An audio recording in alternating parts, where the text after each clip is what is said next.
തിരുവനന്തപുരം നെടുമങ്ങാട് 8-ാം കല്ലിൽ ഓടിക്കൊണ്ടിരുന്ന KSRTC ബസിന്റെ ടയർ ഊരിപ്പോയി.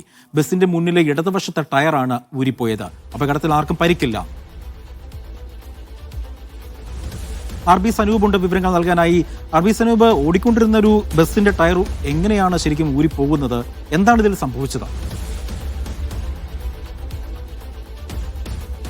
അജി, ഉച്ചയ്ക്ക് 12 മണിക്കാണ് ഈ അപകടം ഉണ്ടായത്. നെടുമങ്ങാട് 8-ാം കല്ലിലായിരുന്നു ഈ ഓടിക്കൊണ്ടിരുന്ന KSRTC ബസിന്റെ ടയർ ഊരിപ്പോയത്. ആ സമയത്ത് 4 യാത്രക്കാർ മാത്രമാണ് ബസ്സിൽ ഉണ്ടായിരുന്നത്.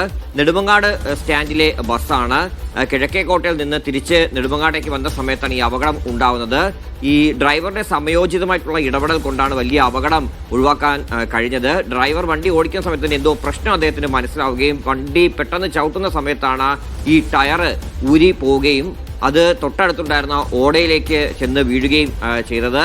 എന്തായാലും യാത്രക്കാർക്കാർക്കും തന്നെ പരിക്കോ മറ്റു കാര്യങ്ങളോ ഒന്നും ഉണ്ടായിട്ടില്ല. ബസ് പെട്ടെന്ന് തന്നെ നിർത്താൻ സാധിച്ചിട്ടു. എന്താണ് കാരണമെന്ന് പിന്നീട് മെക്കാനിക്ക് അടക്കം വന്ന് പരിശോധിച്ചിട്ടുണ്ട്. ബസിന്റെ കാലപ്പഴക്കമൊക്കെ തന്നെ ആകാം ഈ ഒരു പ്രശ്നത്തിന് കാരണമെന്നാണ് നിലവിൽ സംശയിക്കുന്നത്. എന്തായാലും അപകടം ഒഴിവാക്കാൻ കഴിഞ്ഞിട്ടുണ്ട്.